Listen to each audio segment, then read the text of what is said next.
allowing people to respectfully challenge some of the bad things that are happening in families and that they continue to happen generationally is because we shun people speak up, or we shun people who have an unpopular opinion, or if they're challenging a mindset or a thought process.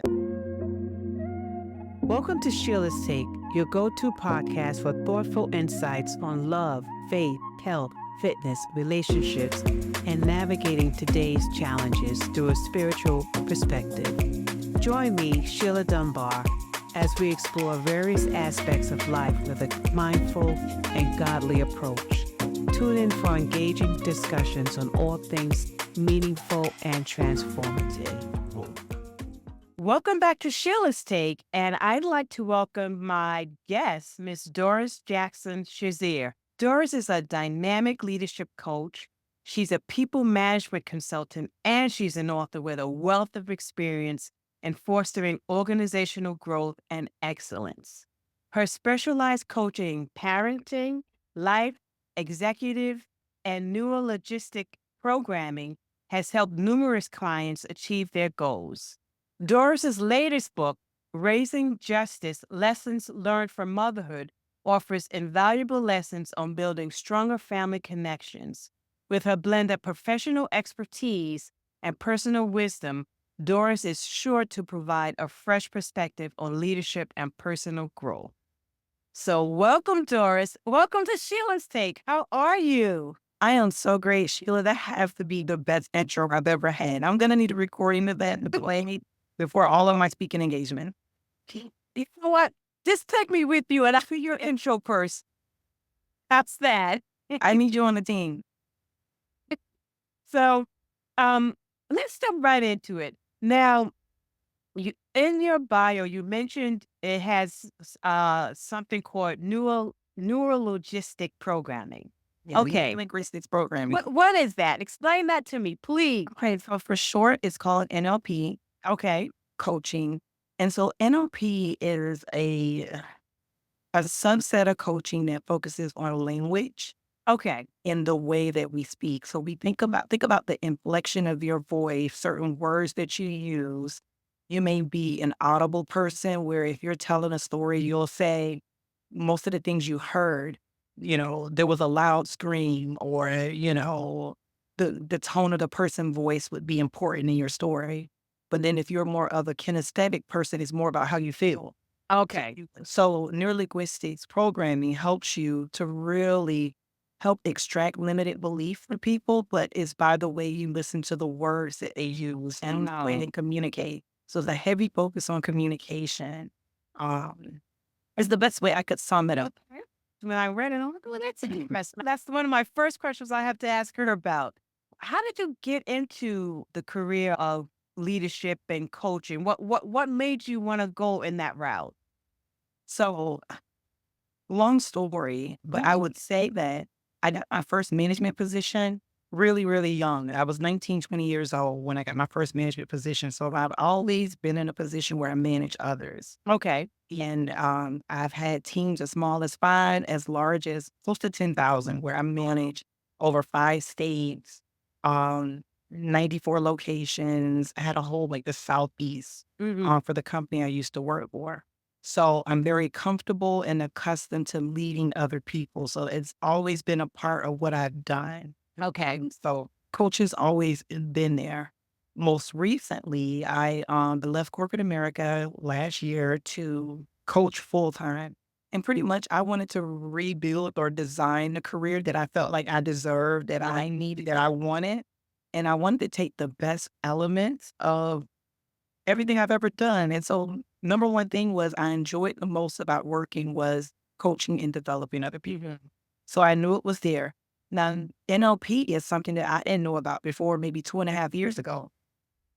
And I stumbled across it and I was like, wow, I naturally am a person that pays just very astute to tone. And I listen with detail. With being a district or a multi-unit leader, I spent a lot of time in the car and I would use my car time to call and check in on my managers. And I could tell whether they were telling me the truth just by the inflection of their voice. Like you have to be that in tune to know, oh, wow, I need to go to Georgia tomorrow because the way they answered that question, something must be wrong there. And so when I came across NLP, I was like, oh, wow. I didn't know it was a whole science behind doing that. And so that's what got me interested in that. But yeah, so I fell into coaching just naturally. I am the second oldest of, I have 7 brothers, 5 sisters between my mom and dad. I had one brother that was older than me, and he passed away when I was about 19 or 20. So I'm the oldest sibling. Okay. So I've always just been a leader. And so it comes really natural for me. Right, right. So you have pretty much always been, like you said, the leader. You've been in that role for so you pretty much know it very well, right? Yeah. So it's pretty natural for me. It's a job or a hat that I consistently wear. I think the great thing about my leadership style is that it's very focused in adaptability Yeah. or situational. So I know when to be the right hand. I know when it's time to be a follower and let someone else lead. Right. But I kind of understand the dynamics from a lot of perspectives. Well, that's part of being a good leader, right? You have to know what know I'm when talking to lead, you know when to step back. That's the sign of a not just a good leader, a great leader. I've worked in corporate America. I've worked in a lot of places, and they've had people in leadership positions that really shouldn't have been in leadership position. And I'm quite sure you've seen it a lot of times. So I can definitely relate to that. Um, what type of strategies do you employ when you're navigating business landscapes to identify certain opportunities and craft effective solutions for your clients? Okay, so identifying opportunities, I think one of the things I do is I'm just very focused on I know who I'm supposed to serve. Yeah. So I focus on the people I'm supposed to serve in different capacities. As a coach, I am a really good coach for mid-level leaders, middle management, multi-unit management, director level positions. Have I coached at the executive level? I have, but I think my net or where I have the best confidence and I think I provide the best solution is how to navigate balance. And so that middle manager is really my targeted audience. Mhm. Now, how I help them is my framework is really about high accountability, high morale. I actually have a newsletter that I recently started producing under that name. But high accountability, high morale is one of the things that I've found consistently as a gap with a lot of leaders is how do I set expectations, foster good accountability, but still maintain a great relationship with people. Unfortunately, some people can do either or, and I help to teach them how do you create an environment that supports both.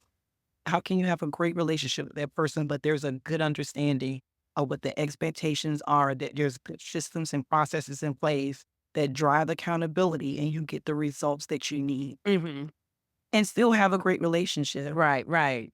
I believe that has been my secret sauce, the secret sauce to my success at every level. I've been promoted in my last company 4 or 5 times before I made it to a director level position and I Mhm. decided to exit the business. But part of my success over that time was I was able to establish great standards, good expectations, and maintain good relationships. So I kept better staff stores. I got high, I met my sales goals, but it was those little things. So I kind of teach people how to do that in their environment, not only their environment at work, but at home. I'm a mother of 4. I'm married to my college sweetheart. So we're in our 20th year together. And Congrats. thank you. And, and our 19-year-old daughter is graduating college. Congratulations again. It's an exciting season for me. Um, and so Raising Just, my book is about the journey in motherhood with her and how I was the 19-year-old pregnant college student that produced the 19-year-old college graduate. And See, now you're jumping ahead because that's my next. okay, but this is what I offer to my clients. I'm teaching Right. them different strategies, not only in the workplace, but we need those things at home too. Yeah. So, I mean, let's jump into the book, because your book, Raising Justice, focuses on the bond between mothers and daughters, right? So let's talk about what are the key messages do you hope your readers you will take away from your book? So the key message I think in the book is about growth. It's about faith. It's about, I start the book. I think the biggest overarching theme really is faith Mhm. in the book. It's about not being intimidated by what's in front of you because there's still opportunities to make mistakes and things get better. There's still goodness on the other side of things that seem bad. Again, I was 19 years old, a sophomore in college, when I was pregnant with Justice. I named Justice outside of what I thought was an abortion clinic. I thought that I couldn't do this. I can't go through this. I'm on full scholarship. I'm the Yeah. first person in my family to make it to college, and I can't mess up this big. Right. And I was approached by, I don't know how to refer to this person, but like an angel and a random person. And she wasn't that random, but she approached me and she said to me, um, if you named that baby, you wouldn't be able to do what you're thinking about doing. Name the baby now. And I said, Justice. She says, well, what if Mm. it's a girl? And I said, Justice. Justice. Girl or boy, it's That's gonna right. be justice. And I'm like, it's gonna be justice.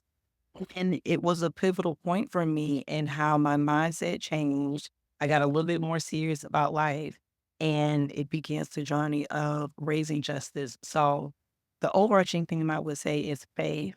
It's about the different relationship, the connection I built with my daughter.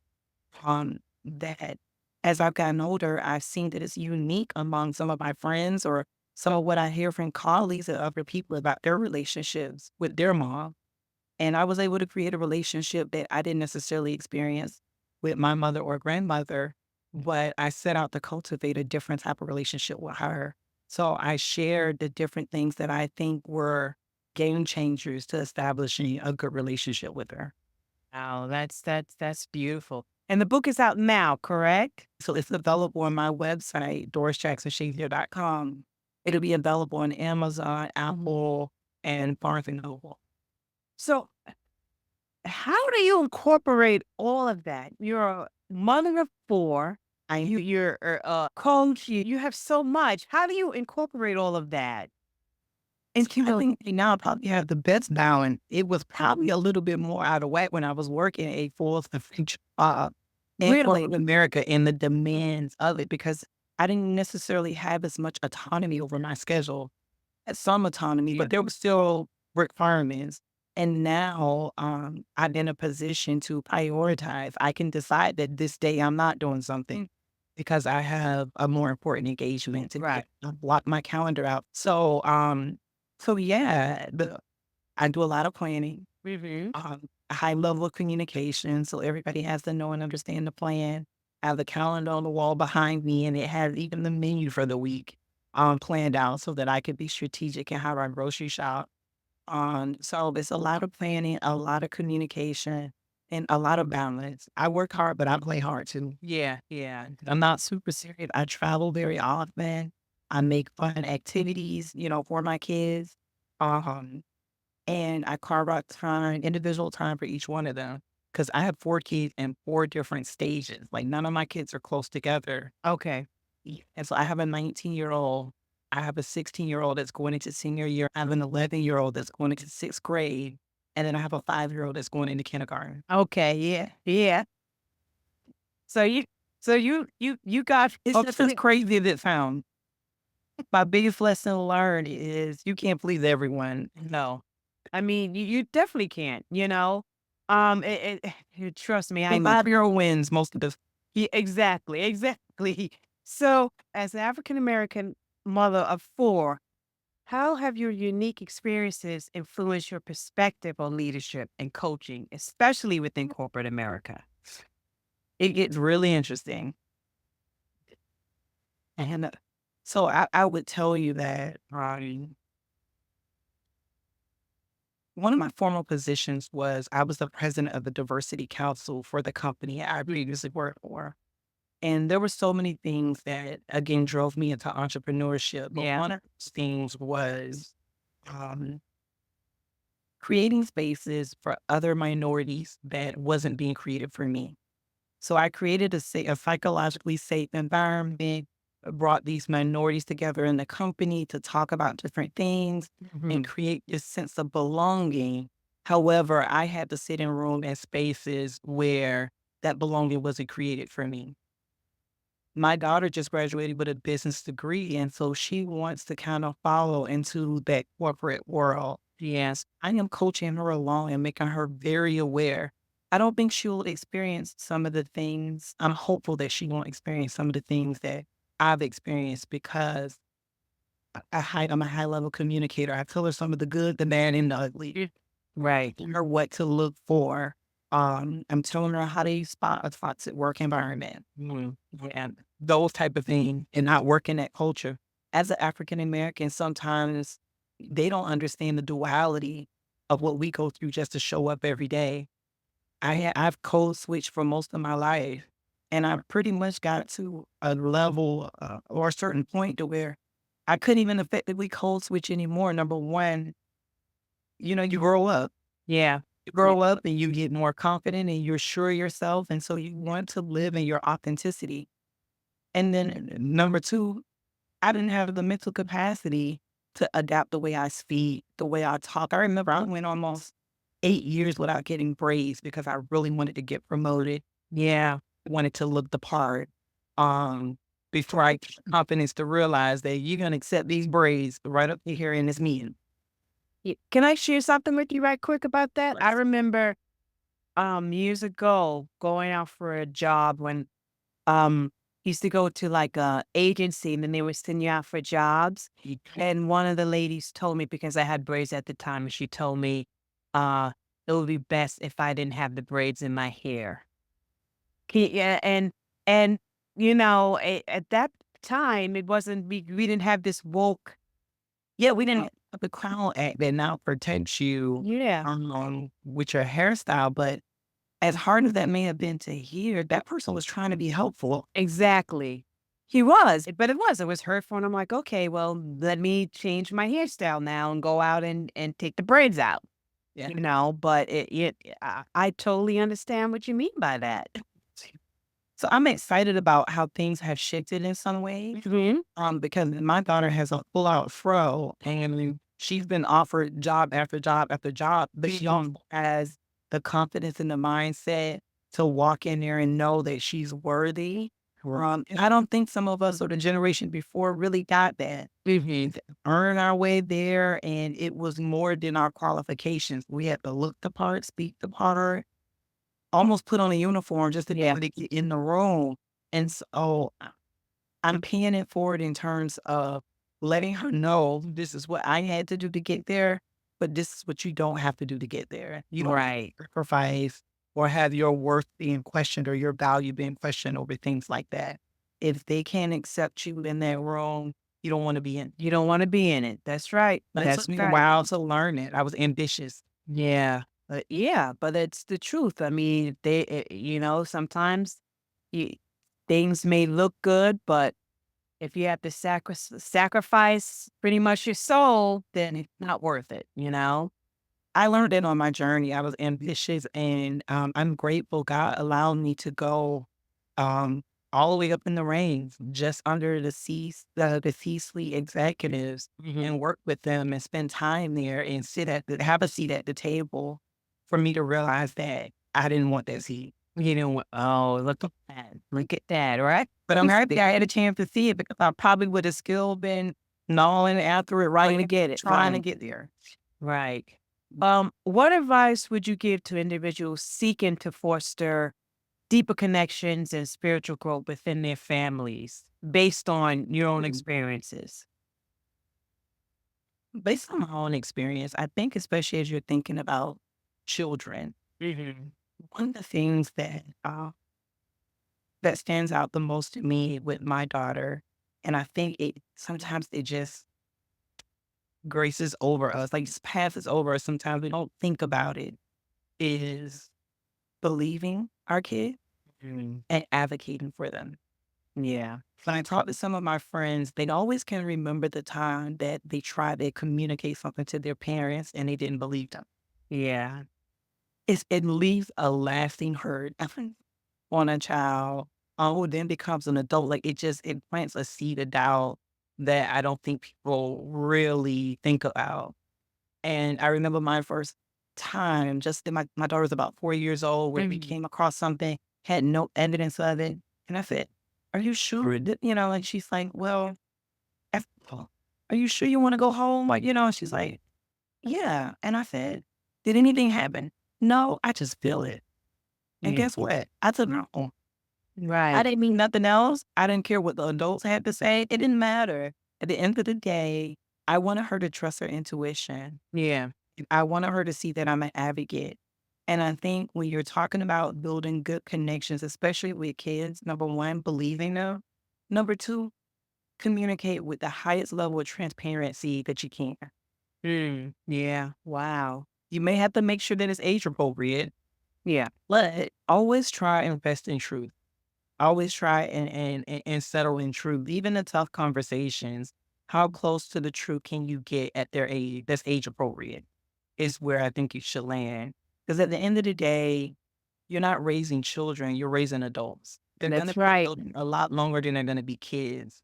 And the things that they don't learn at home, somebody else it teaches. And it may not be the right things that they're teaching them, you know? They may not be the right things that they're teaching them, you know? So I definitely agree with that. And it builds a better connection of trust when you can look back and say, you know what? That was kind of crazy, but they told me the truth. That's right. I might not wanted to hear it. And I learned that through telling lies to my daughter, to be honest with you. Yeah. Yeah. Yeah, I learned that through thinking, oh no, you can have a baby without being married. Like it doesn't happen. And then one day she's like, Mommy, are you married? And I'm like, no. So you can't have babies without being Yeah. married. Yeah. Yeah. Well, Yeah. so I think if you want to build those, and I promised her that day that, hey, I'm not going to lie to you anymore. I'm just going to always tell you if it's the real. Be honest. Be honest, That's have a little important. transparency, believe in your kids. And I think the other nugget I would say is allowing people to respectfully challenge. That's definitely a good one. And allowing people to respectfully challenge some of the bad things that are happening in families, and that they continue to happen generationally is because we shun people speak up, or we shun people who have an unpopular opinion, or if they're challenging a mindset or a thought process. Hmm. And that's one of the things that I think I've done differently, with my children is I've been created an environment where they can challenge me because I want them to be adults that know when to challenge. Right. Right. So I allow them to respectfully challenge at all so that they can work at, have that muscle memory. Oh, wow.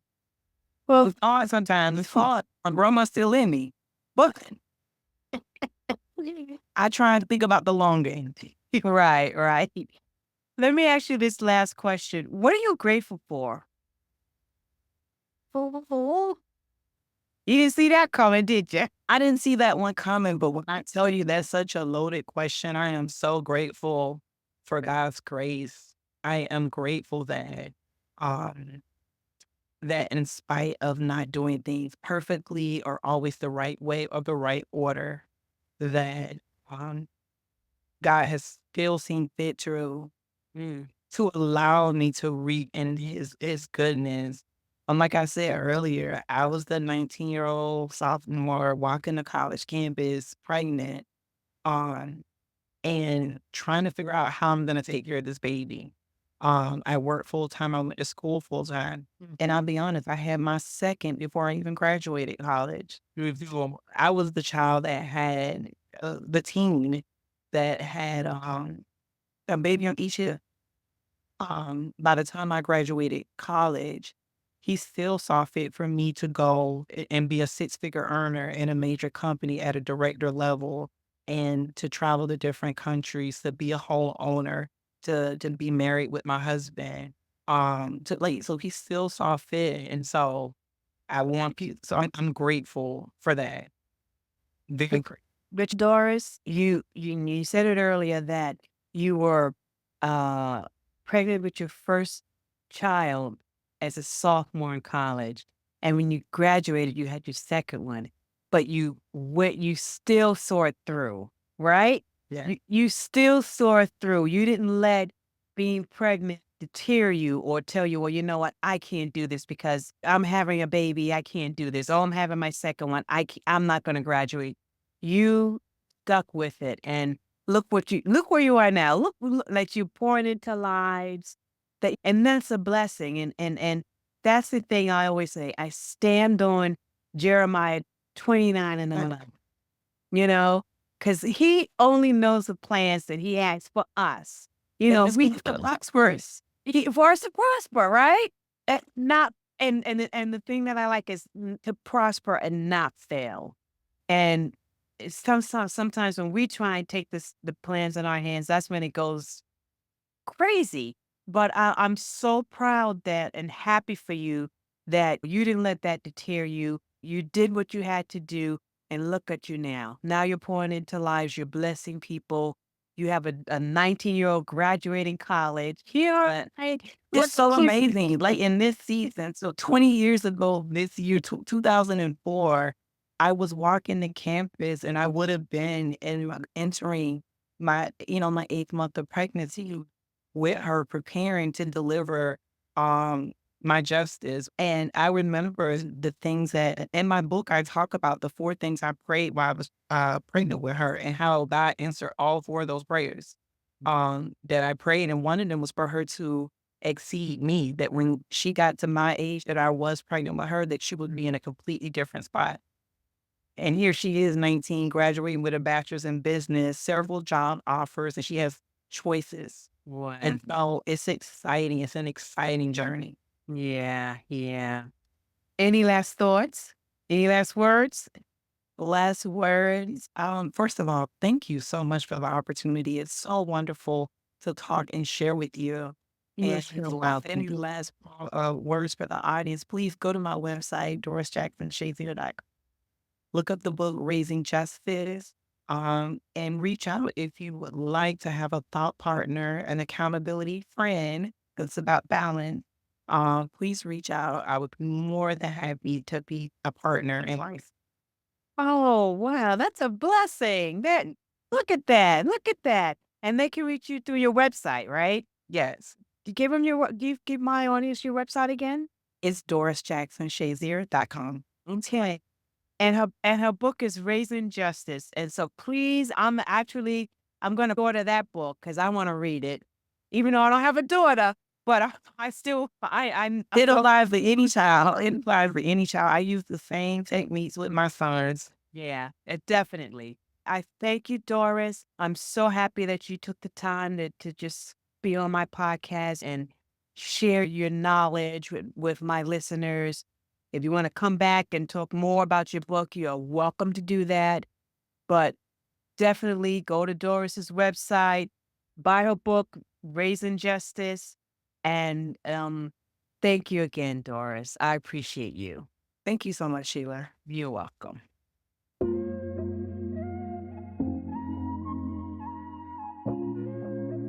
Until next time, remember to embrace the journey, build lasting connections, and step boldly into all that life has in store for you. I'm your host, Sheila Dunbar. Blessings to you.